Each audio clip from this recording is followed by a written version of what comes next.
To'g'ri. 23-bab. Xo'shallik yarashmagandek yaqindan buyon Zumrat toza saq bo'lolmadi. Pat-patla qizib qoladigan bo'lib, ishtahasi tutilib yodab ketdi. Galdan g'iza o'tmagandikin put-qo'lida mag'dur bo'lamdi. Bugun u bog'da kirib etib, beshi qiyib yiqilib tushkili tas qoldi. U daraxtga yo'linib yenidagi o'rik ko'tigida xeyli uzoq o'ltirdi.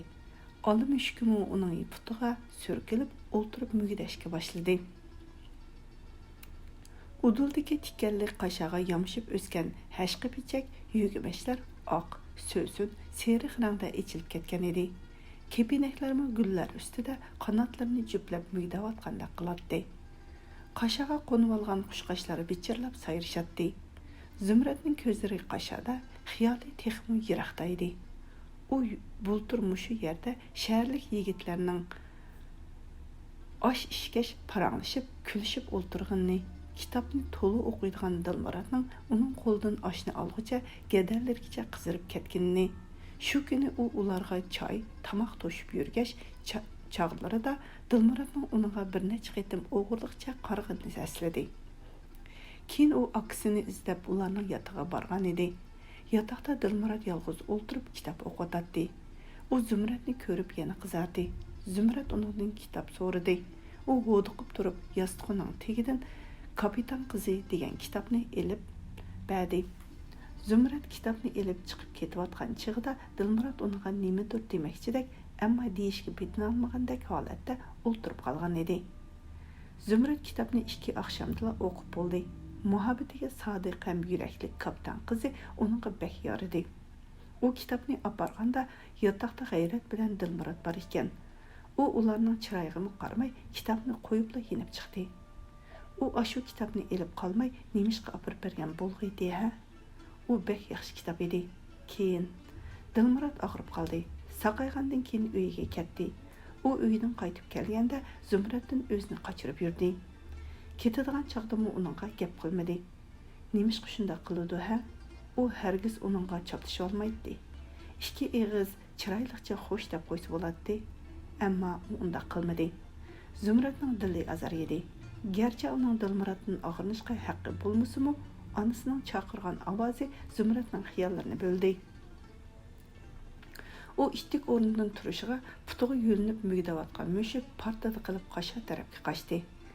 Qashaga qo'nib sayrishayotgan qushqashlar purud uchib ketishdi. Gullarga qo'nib tush ko'rayotgan kepinaklarmi cho'chib uyg'onib pirildab uchishga boshladi. Zumrat uy tarafga ketayotganda beshi yana bir qitim qaydi. Bu qitimqisi susroq edi. Zumrat og'rib yetib qoldi. U etizda yiqilib qolganda ayollar ko'tirib akilib qo'yishgan edi.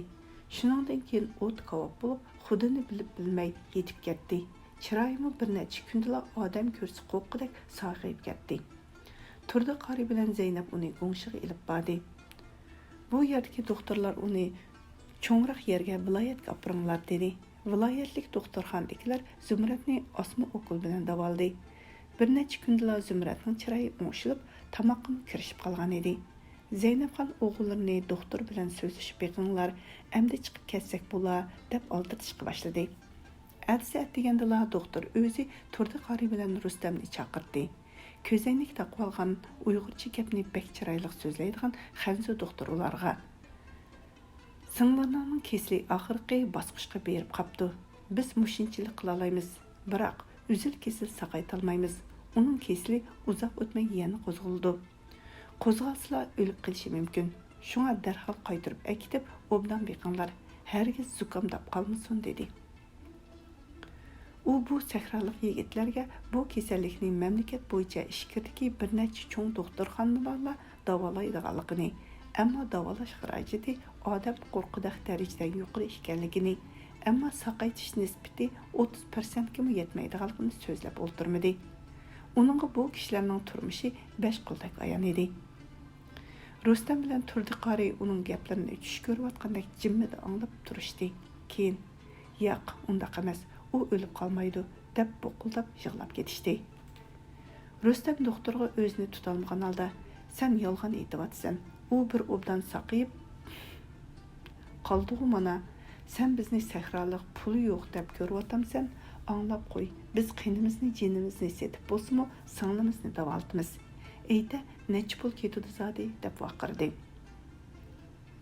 Bundaq fojiali ko'rinishlarni ko'p ko'rgan, yana kelib bu fojianing mushundaq yosh, söyümlü yigit qizlar ham bolalarning beshiga kelayotganligiga o'zining ichi serilgan doktor indamay jimida qarab turdi.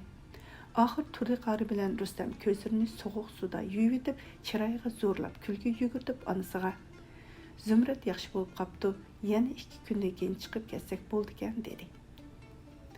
Әдісі Abbas Şuji өзі doktor bilan ko'rishib, davolash imkoniyati bo'lsa, o'zining qarab turmaydiganligini aytdi.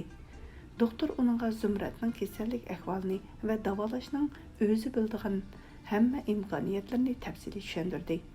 Abbas Şuji sukutga cho'mdi. Qaraganda tan bermay bo'lmaydiganda qiladi. Abbas Şuji Zaynab ham bilan Zumratni uyda 3 kun turg'izib mehmon qildi. Şujining qizi Gulnaz ularni pika bilan shahar aylantirdi. G'ayratjon 4 ko'chaning o'tirsidagi cho'ng rasmxonaga o'rlashgan edi. Ular izlab borganda u ularning oldiga yugurib chiqib, noyati qizg'in kutib oldi. Gulnaz bilan Zumratni goh o'ri turg'izib, goh o'ltirg'izib, orqa tarafdagi ko'rinishlarni necha qitim yangilab, ayrim yoki birlikda suratga tortib qo'ydi. Zeynep ham qizlar bilan ham o'zi yolg'iz bir necha suratga tushdi. Gulnaz ularni yana Asqar o'rlashgan dehqonchilik saymonlari zavodiga elib bordi. Ammo Asqar nahiyaga xizmatga ketganlikdan ular uning bilan ko'risholmadi.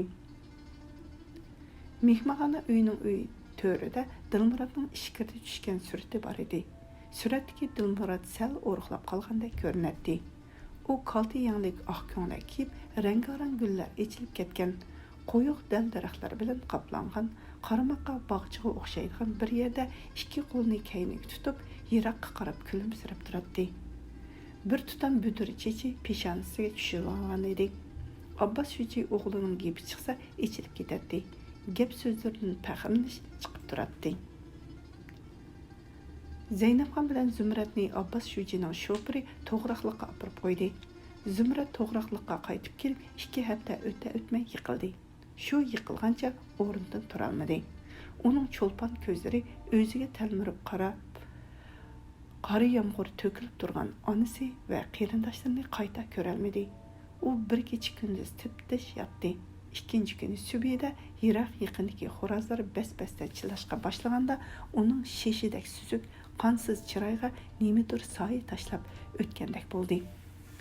Uzun kirpiklari bilinmas titradi.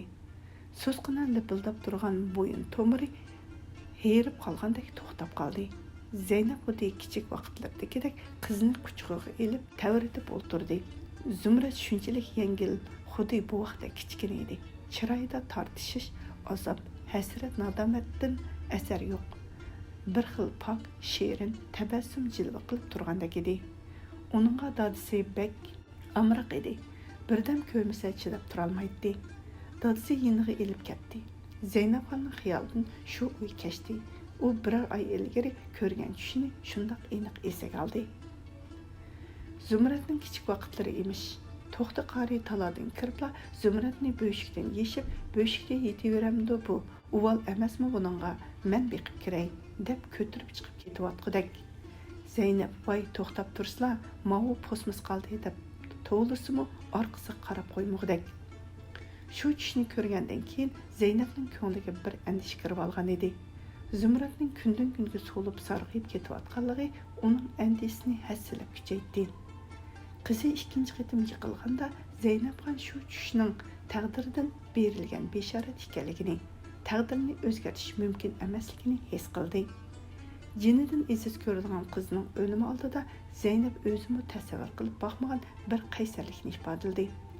U bu kishini Allohning berganligiga, qizini Allohning o'zi elib ketganligiga shaksiz ishonadi. Alloh uning eri To'xti qorini yoshlar elib ketgan edi. Mana endi po'raklab ichilishga yuzlangan g'unchidek pok ham go'zal qizini elib ketdi. Hammani yaratquchi, hammani bilguchi, hammani bir yo'lda qo'yg'uchi Allohdir. Alloh, ojiz qizimning bilib bilmay qilgan gunohlarini mag'firat qilg'aysan. Uningga jannat ato qilg'aysan. Zeynep ham lablarini midirlatib, uzundan uzunga ana shundoq nida qildi. Ayzimxon bilan Oltingul meyitni buyuydigan ayollarni chaqirib kelguncha Zeynabxon shu holatda o'ltirdi. Biri qeri, bir yosh ikki buvi Zumradni taxta ustida yotqizganda Zeynab boshqa o'tib qizning kiyimlarini o'zi soldirdi.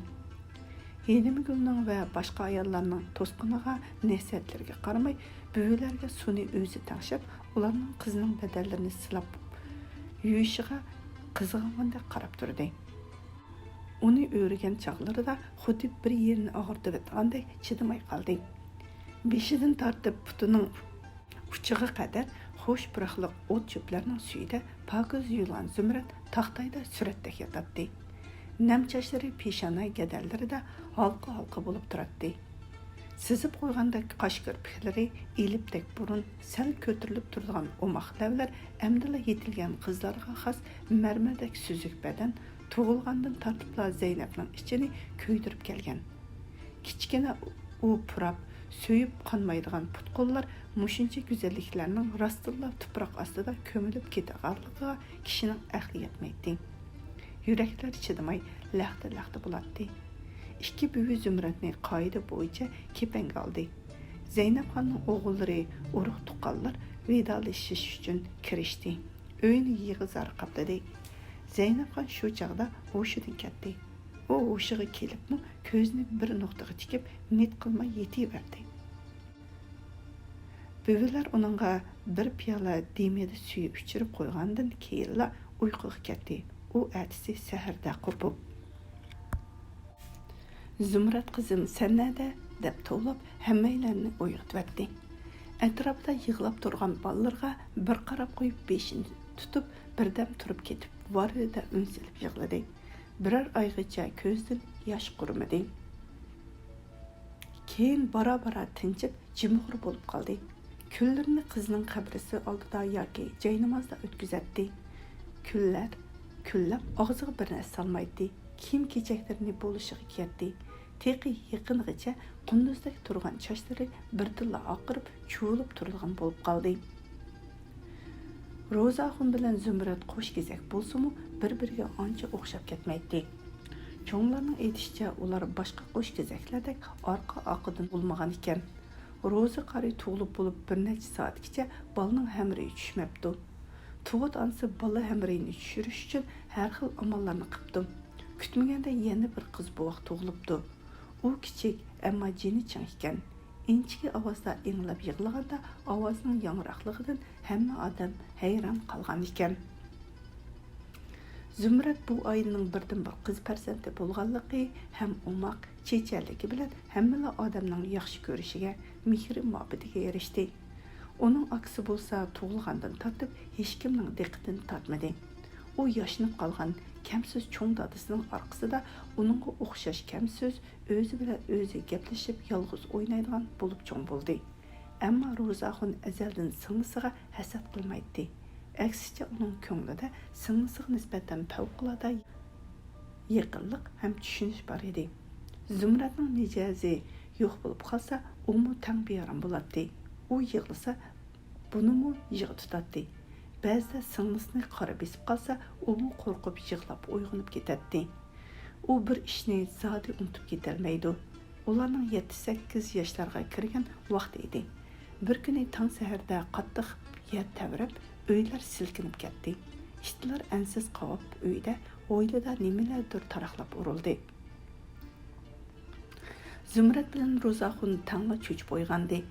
Zumrad ona deb yig'lab eshikni ichib sirtqa qarab mangdi. Ularning onasi bilan cho'ng aksi yerin kechida saharlik do'lqonga chiqib ketadi. Rustam bilan kichik Ahmad hech narsani sezmay uxlayotdi. Zumrad pildirlab yugurib mahalla sirtidagi etizlikqa qarab mangdi. Osmonni qo'rqinchli qizg'ish tuman qoplagan bo'lib, cho'l tarafdan issiq shamol urilib turadi. Qandoqdir yo'chin bir narsa bolalarning ko'ngliga vahima silib, demini siqatdi. Ro'za ahunga oldida yugurib ketayotgan singlisi xuddi qizg'ish tuman ichida yo'q bo'lib ketadigandak tuyuldi. U ovozning boricha Zumrad to'xtab tur, to'xta deb tovlab uni tutib olmoqchi bo'ladi. U yetishib keldi. Qo'llarini uzatib Zumradni tutib olmoqchi bo'ldi. Biroq Zumrad uning barmoqlari orasidan chiqib, qushda qanot kerginicha yerga dumchishdi. Uning midirlamay yotgan edi. Rozaxon uning atrofida cho'rgilib, "Fukam, qo'pa, uyga ketimiz" deb yolvordi. Tizinib o'ltirib uni yo'ladi. Zumradning chiroyi tamdak tatargan, yuz-ko'zi lablariga ko'lrang qum choplashib ketgan edi. Shu chaqda vahimadan Rozaxonning og'zi gapga kelmadi. Faqatla qo'lini uzatib, uning yuzidagi qumlarni tushirib etmoqchi bo'ldi. Zumrad g'alati bir ohangda uningdan "Aka, men o'lib qoldimmi?" deb so'ragan. Bu so'z Rozaxonning go'dak qalbida tunji qitim shunchalik kuchli va shuncha aniq o'lim vahimasini qo'zg'agan edi. Әтістен тартып, havo isib, osmondan to'xtamay to'pi-tuman yog'di. Dal-daraxt ziroatlarga qurut tushib ketdi. Bu qurtqa doğru kar qilmaydi. Meyvelar ushshaqlab ketib, yilim o'rlab turadigan bo'lib qoldi. Bara-bara qumliqda yer tavraydigan, osmondan to'pi-tuman yog'digan ishlar odatdagi ishlarga aylandi. Uningdan hech kim qo'rqib ketmaydi. Biroq aradan 10 yil o'tib Zumrad og'rib qolgan kunlarda Rozaxon uda bir necha qitim xuddi ayni yillardagi bir tong sahardek ashu tong saharni osmonni qaplagan qizg'ish tuman ichiga kirib ketayotgan Zumradni tushidi. U tushida quruqqatdi, cho'chib uyg'onib texim qo'qatdi. Yuragidagi vahim va azobdan o'zini qo'ydigan yer topolmay qoladi. Zumrad sakratga yotgan oqshimi saharga yaqin ko'zi ilinib yana tush ko'rdi. Yaz kuni edi. U hamanda yotadi. Atrofdagi bug'doy chashlarida mazali puraqlar tarqalib turadi. Osmonda yulduzlar chaqnashardi. U uxlamoqchi bo'lib turishiga singlisining olmushki asta yeniq kelib surkaldi. Rozaxon ko'nglida uydan qochib chiqibdi bu. Zumrad izlab qancha avara bo'layotgandi deb o'ylab, uning qo'yniga silib beshini siladi. Mushuk uningga qarab qo'yib, muloyimlik bilan jimmida yotadi. Uning ko'zlari uyquga ketgandek bo'lishiga uning qo'ynidan sug'urilib chiqib ketdi. U ishtik qo'pib qaytib kelsa bo'ladi deb qarab tursa, mushuk minib xamirning chetiga borganda birdila Zumradga aylandi. U aksiga yenishlab qarab, "Xo'sh aka, Xudoyimga omonat" debla g'oyib bo'ldi. Rozaxon Zumrad deb to'g'lig'inicha uyg'onib ketdi. Uzoq o'tmay ishkirki uydan Helimigul u tartib yig'lab chiqdi. Onu ko'ribla turdi qari bilan Rustam ishkirki uyga o'zlarini atdi. Rozaxon orqadan kirib, onasining chiroyi qog'ozdek oqirib ketgan Zumradni quchog'iga ilib, asta alla etib o'ltirganini ko'rdi. Rozaxon doim singlisining qabrisi oldidagi o'tcho'plikda yerga qarab o'ltirib singlisini kichigida deraksiz yo'qab ketgan dadasi bilan cho'ng dadasini o'ylaydi. Mushu yerlar uning ko'nglidagi vahim va seg'inish oz to'la besilgandek bo'ladi. To'li chaqlarda tuproq beshiga onasimi keladi. Qabri atrofini supurib pokizlab, yonchiqdan bug'doy dallarini elib qushqashlarga chechib beradi. Ona bola ikkisi ba'zida paranglashib qoladi. Bir qitim Rozaxon uningga Zumradning kichik vaqtida yer tavrigandan qo'rqib ketgan chaqdagi ishlarni o'zining oxirgi kuni saharda ko'rgan tushini aytib berdi.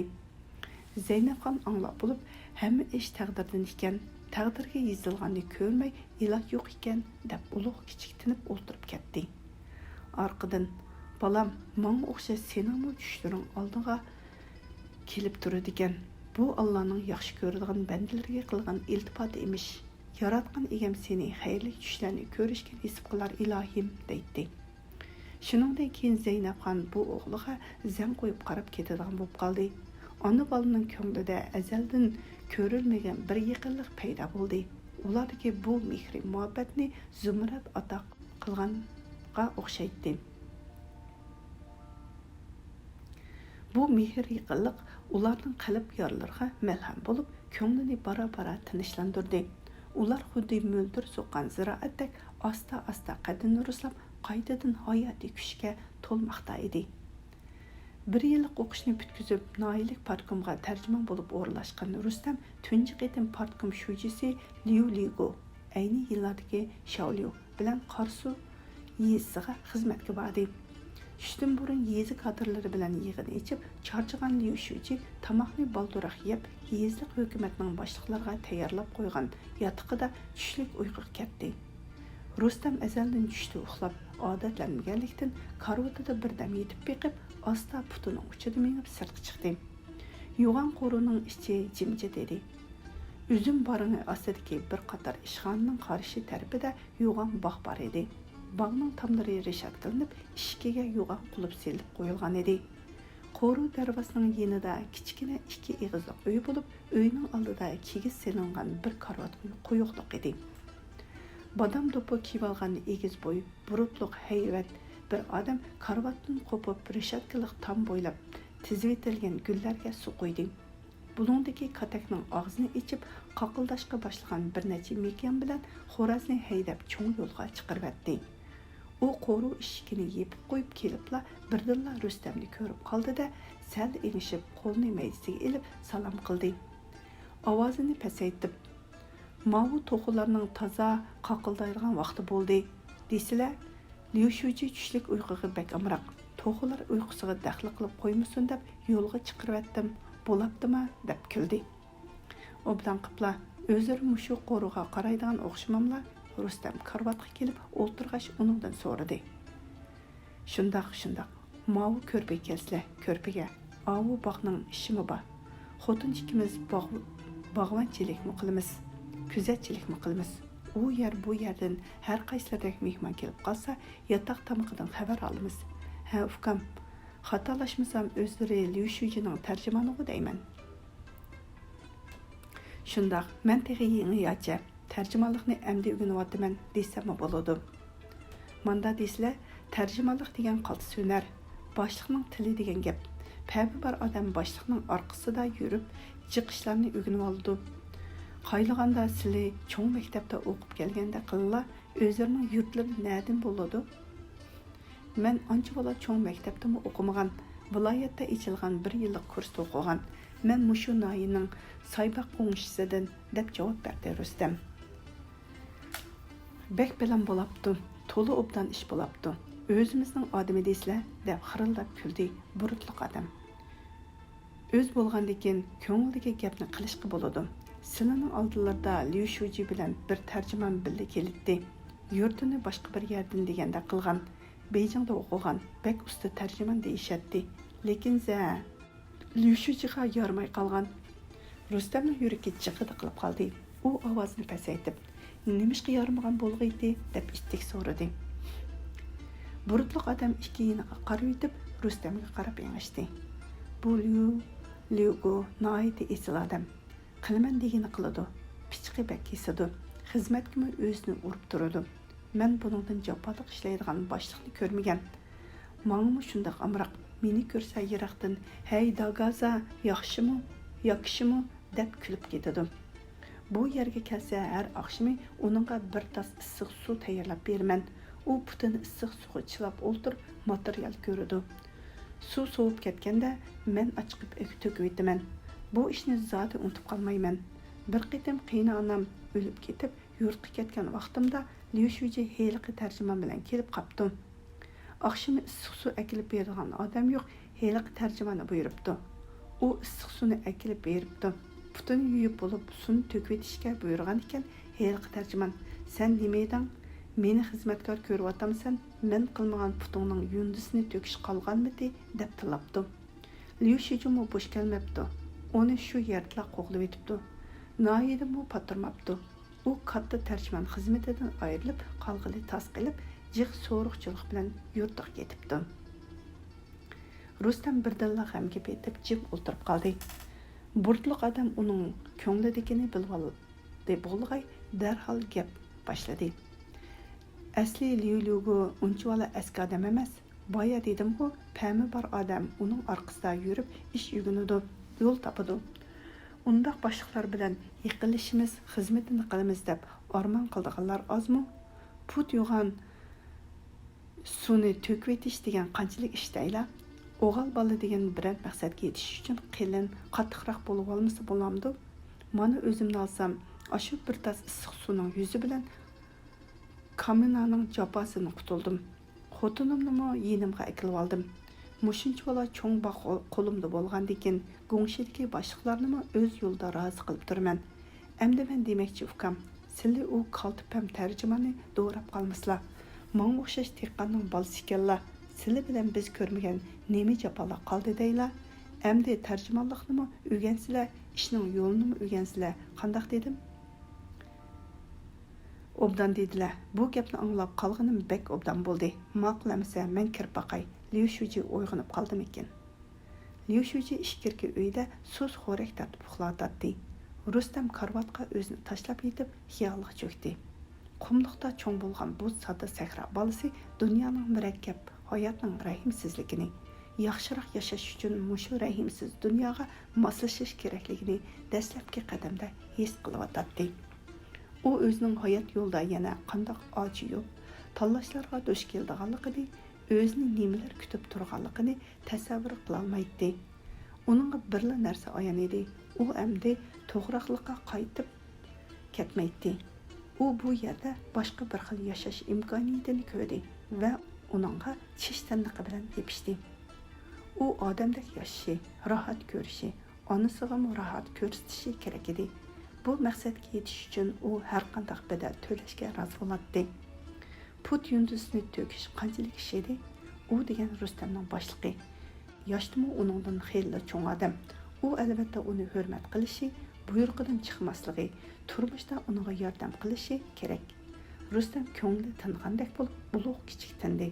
Neriqi uydan kelayotgan xo'rak ovozning to'xtab qolganligini sezib, o'rnidan irg'ib turdi. 24-bob. Namat Daduyjan qo'shiga yig'inga berib kelgandan keyin Atrat kadrlar bilan partiya ittifoq a'zolarini yig'ib, nahiya bo'yicha ochilgan Dajaydin o'g'inish yig'inining ruhini yetkazdi. Uning jiddiy turqidan hayajonlanib gapni ittik-ittik qilishlaridan bu yig'inning odatdagi yig'inlardan emasligini bilib olg'ili bo'ladi. U nahiyalik partkom shujisi Liugo'ning yaqinda ishkiri o'lkadagi Dajay Daduyiga ekskursiyaga berib kelganligini, qaytib kelgandan keyin nahiyalik partkomdagilar bilan birlikda bir necha yil ichida nahiyani Dajaycha nahiya qilib qurib chiqish planini tuzganligini, har qaysi qo'ngshi daduylardanmi o'z oldiga plan tuzib yuqoriga yo'llashni talab qilganligini yetkazib, ko'pchilikni muzokaraga soldi. Dajaydin o'g'inish to'g'riliklar uchun yangi ish emas edi. Ular 60-yillarda Mavjushining yezi egiligidan Dajaydin o'g'inishga chaqiriq qilganligini, nomrod sharoiti nachar dajayliklarning o'z kuchiga tayinib tog' beshida palanpay etiz yasab, suv qurilishi qilib, ochliqdan mo'l o'sib ilibla qolmay, davlatga nurg'un to'kpa qo'shganligini biladi. Yillardan buyon Dajaydin o'g'inish shuari gohida kuchayib, gohida so'zlab qolsa-mu uzilmagan edi. Kishilar yana Dajaydin o'g'inish bo'lsin yoki boshqa har qanday yerdan o'g'inish bo'lsin, oxirgi maqsad qattiq ishlab to'g'rilikning dehqonchilik sharoitini yaxshilash, ochliqdan mo'l hosil elib davlatga to'kpa qo'shish ekanligini obdan tushunadi. Shunga o'z o'ylarini bir-birlab o'tirib qo'ydi.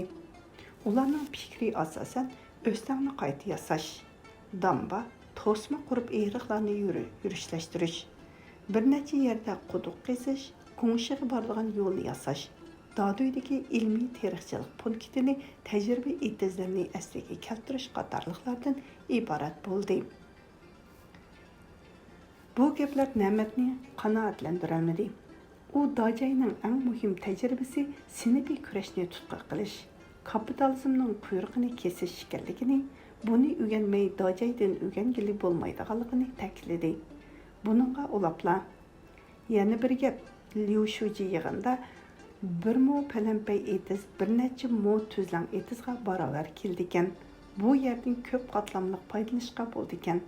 Bizning to'g'rilikdagi yeri oz, sharoiti nachar joylarimiz palanpay etiz yasashni yo'lga qo'ysa bo'ladi, dedi. Yig'in oxirida texi men bilan alayda ko'rishib, noyilik partkom sizlarning to'g'rilikni Dajaydin o'g'inishdagi nuqta qilishni o'ylashyotdi. Heliqidak sizlardan ko'proq odamni Dajayga ekskursiyaga opirishimiz mumkin, dedi, deb yetkazdi. Namatning oxirgi gapi ko'pchilikni ruhlantirdi. Hammaylan Ras, biz bu yerda o'tirib har qanday so'zligimiz bilan bekor ekan. Bizmi dajayga berib, u yerdagilarning nima ish qilayotganligini o'z ko'zimiz bilan ko'rib, ondan o'rgansak texmi yaxshi bo'lmamdi deyishdi. Abdug'ani Axun: ishlaydiganlar ish bo'lsa, biz ishdan qo'rqib qolmaymiz. Har qancha ishlasak, sakrab ilgirlash yildirchilik ishlarimiz, lekin palampay etiz deganni biz umrimizga kelib qurib ko'rib baxmagan. Uni qandoq yasashni bizga texniklar o'rgatmishsa bo'lmas. Shunga bu yil qish bilan o'stanga tutish qilayli. Qolgan ishlar oydinlashqicha iziq tushib ketar dedi. Ko'pchilik bu fikrga qo'shildi. Faqat Namatlar qapig'ini turib indamay o'ltirdi. To'g'raqliqlar shuningdan tortib dajaydan saq 7 yil o'gandi. Bu jarayonda to'g'raqliqdan yana 4 odam dajayga berib ko'rib keldi. Ular Urumchiga borguncha, Urumchida poyezdga chiqib dajayga borguncha nurg'un shahar, yezlardan, tog' daryolardan o'tib, jahon degan asli mundaq ekan, Jungo nima degan cho'ng, xalqi nima degan ko'p. Biz qumliqning o'ttirsidagi alqanchilik yurtimizdan chiqmay, jahon degan mushu deb o'tib verib ekanmiz, deyishib ketdi. Ular bilan bilinmagan tarjimon yigit: bizning ko'rganimiz texi Jungoning ozli bir qismi. Jungoda Shanxidek o'lkadan 23si, Xinjiangdek avtonom rayondan 5 bor deganda ular texim hayron qilishdi. Hammadan qo'ram toshlarni yunib, tog' ustida suv ombiri yasagan, nechta hosil bo'lg'idek to'pa tosh to'shib, tog' bag'rlarida palampay etizlarni barpo qilgan pakar o'ruq, engishib mangdigan chiroyi to'g'raqliqlarga o'xshash qaradab, qo'rilib ketgan dajay dehqonlarga qoyil bo'ldi. Ular to'g'raqliqqa chunqur ta'sirotlar bilan qaytib keldi. Biroq palampay etizni qanday yasashni yanala bilolmadi. To'g'raqliqda tog' yo'q edi. Qum do'nglarda palampay etiz yasali bo'lmaydi. Ular dajayning siniy kurashni tutqi qilish, kapitalizmning quyrug'ini kesish tajribasini obdan o'rgandi. Pomishchik, boy, dehqon, buzuq unsurlarga kapitalizmning quyruqlariga proletariatning po'lat mushtimining ta'mini tetitib, kunda necha qitim kurash pepan qilib, ularni bosh ko'tarolmas qilibdi. Qoldiroq yer amaldan qoldi. To'g'u baqqan, qo'y baqqan, bog' qilgan, qo'shimcha kasb bilan shug'ullanganlar pepan sazay qilindi. Jahillar qo'lga ilinib ketdi. Kangyovdan eshib ketish, Huangxo'dan, Changjiangdan eshib ketish degandek dehqonlarning og'zi kelmaydigan shuarlarning hammasi ochliqning birlik usulini ta'kidlaydi. Birlik usulini oshirish uchun o'tloqlar, o'rmonlar buzib etilib, ochliq terildi. Birlik usulini oshirish uchun an'anaviy bug'doy, qo'noq sortlari bekor qilinib, usuli ko'p, ammo ozuqlik qiymati tuvan shalg'ut sortlar umumlashtirildi. Ilgari to'g'raqliqning neni dangliq edi. Sirtdan kelganlar bu yerga ayollarning quruq suvga selib etgan o'g'rilarini maqtashatdi. Oqqo'noq zag'irlarmi bug'doy nonga bag'usiz edi. Shalg'ut yangi sortlar paydo bo'lgandan keyin to'g'raqliqlarning oshnida tam qolmadi. Lekin birlik usulini oshirish shuari oldida bu ishlarni tilga olg'uvchiligi yo'q edi. Qaysi bir yili dajay daduining shujisi beshiga lo'ngi chigib oldigan dehqon markazga cho'ng boshliq bo'lganda, to'g'raqliqdagi kadrlar xuddi o'zlarining qarindishi boshliq bo'lgandek xushal bo'lib ketishdi. Bu odam ular bilan qo'l elishib ko'rishgan, ularga tajribasini so'zlab bergan edi. Shu yili to'g'raqliqlar og'ichi do'ngni to'pi to'kib egizlatib, atrofiga tosh shig'ili bilan qirchiqirib palampay etiz yasadi. Bu yerga terilgan kuzga bug'doy takshi o'nib chiqqanda kadrlarmi, a'zolarmi mana endi dajaydan o'rganganga o'xshadik deyishdi. Gongshi nahiya rahbarlari kelib, ular yasgan palampay etizga yuqori baho berishdi. To'g'raqliq nahiya bo'yicha dajaydan o'rganishdiki ilg'or o'g'rin, Namat ilg'or yacheyka shujisi bo'lib taqdirlandi. Bu 1970-yillarning o'ttirisi edi. Shu yillari to'g'raqliqdagi bir necha dehqon ayni yillari to'xti qorilar bormoqchi bo'lgan yovi yong'oqqa Чүчүк буя қолы қылбады. Yaqindan buyon chuchuk buya pulga yaraydigan bo'lib qolgan edi. Dehqonlar o'g'irliqcha ko'lgan chuchuk buyalarni noyaga opirib sotadi. Bir qitim dehqonlar ko'lib olgan chuchuk buyalarni eshaklarga ortib, horvularga besib qaytib ketayotganda ushtumtut qumliqning ichkarisidan guldirlagan ovoz anglanib, yer silkingandek bo'ldi.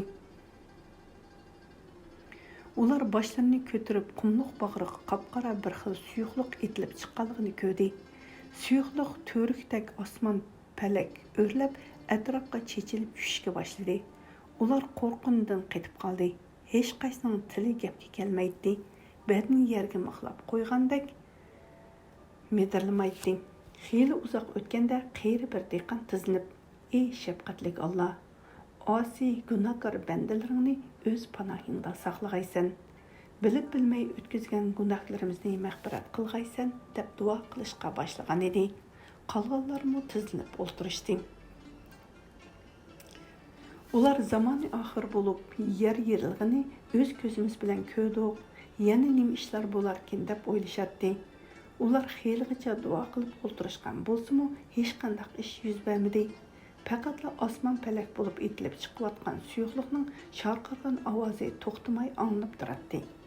Atrofni kirsining purqiga o'xshash ketadigan sesiq puroq bir olgan edi. Ular mahallaga qaytib borganda hammasining eg'iz burunlariga qo'qoq o'rlab ketgan edi. Ular ko'rganlarini boshqalarga so'zlab berdi. Bu xabarni Daduy boshliqlari Gongshidagilar angladi. Nahiye viloyatdan odam kelib tekshirib qumliqdan etilib chiqqan suyuqlikning neft ekanligini, uning sanoat uchun qanday zarur narsa ekanligini, uning bu yerga taraqqiyot va baxt elib keldiganligini aytdi. Shuningdan keyin to'g'riqlikdan har xil mashina, avtomobillar o'tadigan bo'lib qoldi. Mashina, avtomobillar to'g'riqlikda bir pas to'xtab, qumliqning ichkarisiga kirib ketadi. Ularning ba'zilari qaytib keladi, yana ba'zilari qaytib kelolmaymi qoladi. Mashina bilan kelganlari ba'zi yerlik dehqonlarni yo'l boshlatish uchun mashinalarga selib oladi. Shu mezgilda qumliqqa kirib chiqqanlar mundaq bir vahimalik hikoyani so'zlashib yurishadi. Qumliqda ezilqi paydo bo'libdimish. Har qitim mashinalar yo'ldan ezib, odamlar umidsizlikka patqanda ularning yenida dumbisiga qapoq ortgan oppoq soqol bir buvay paydo bo'larmish. U odamlarga qarab qo'yib, oldiga qarab mangdi ekan. Uningga egishib manganlar qumliqdan mangu chiqolmaydi ekan.